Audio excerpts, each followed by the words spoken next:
France ভিত্তিক বিশ্বখ্যাত সংবাদ মাধ্যম এএফপিকে সাক্ষাৎকার দিয়ে তোলপাড় সৃষ্টি করেছেন সাবেক প্রধানমন্ত্রী শেখ হাসিনা।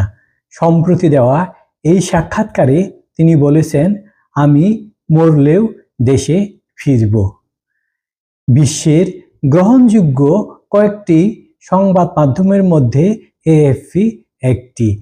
এই সাক্ষাৎকারটি বিশ্বের প্রায় সবগুলো সংবাদ মাধ্যমই গুরুত্বের সাথে প্রকাশ করেছেন।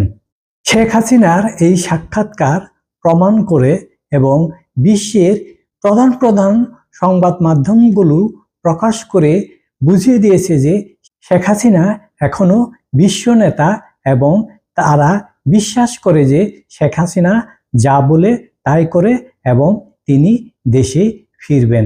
তা না হলে শেখ হাসিনাকে গুরুত্ব দিয়ে বিশ্বের এরকম গুরুত্বপূর্ণ সংবাদ মাধ্যমগুলো এভাবে কি আর সাক্ষাৎকার প্রকাশ করে?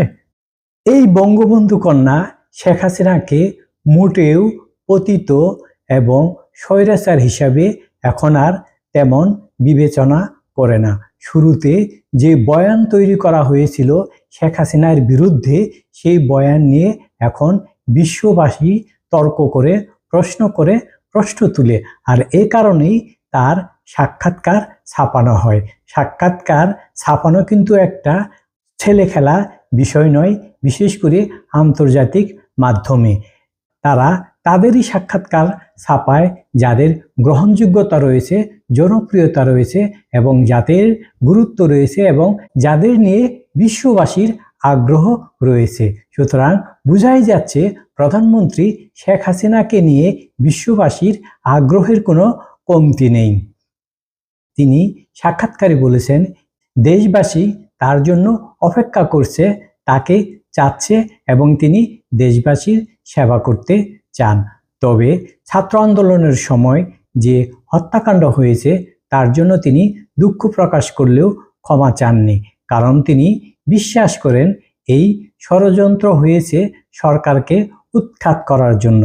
এটা একটা শুধু ছাত্র আন্দোলন ছিল না, এটা ছিল একটা চক্রান্ত, এটা ছিল সুসংগঠিত সুপরিকল্পিত একটা চক্রান্ত শেখ হাসিনার পতন ঘটানোর জন্যই।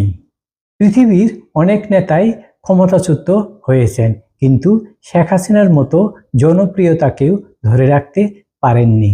এখনো বাংলাদেশের মানুষ শেখ হাসিনাকে চায়। এখন প্রশ্ন হলো, ফ্রান্সের বিখ্যাত সংবাদ সংস্থা বারবার কেন শেখ হাসিনার সাক্ষাৎকার নিচ্ছেন?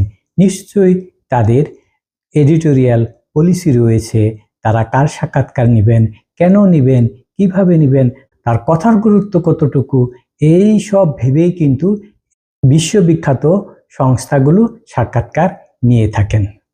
বাংলাদেশের সরকারের নিষেধাজ্ঞার কারণে কোনো সংবাদ মাধ্যমে কিন্তু এই শেখ হাসিনার সর্বশেষ সাক্ষাৎকারটি ছাপায়নি। বারবার বাংলাদেশের সরকার আদালতের দোহাই দিচ্ছে, তথ্যমন্ত্রী স্মরণ করিয়ে দিচ্ছে শেখ হাসিনার সাক্ষাৎকার বক্তব্য প্রচারের নিষেধাজ্ঞা রয়েছে। এই ভয়েই কিন্তু বাংলাদেশের সংবাদ মাধ্যমগুলো কোনো সংবাদ প্রচার করেনি। কিন্তু তাতে কি সব কিছু থেমে আছে? ফেসবুক তো ওপেন, ফেসবুকে সব কিছুই দেখতে পাবেন, শুনতে পাবেন এবং শেখ হাসিনা কি বলেছেন সব বিস্তারিত কিন্তু চলে আসবে। এএফপি প্রশ্ন করেছিল, তার তো ফাঁসি হয়েছে, এই বিষয়ে তিনি সচেতন কিনা?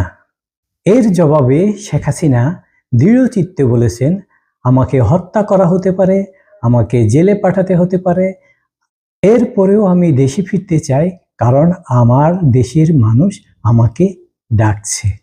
এই কথাগুলোই কিন্তু শিরোনামে এসেছে দেশে দেশে বিভিন্ন ভাষায়।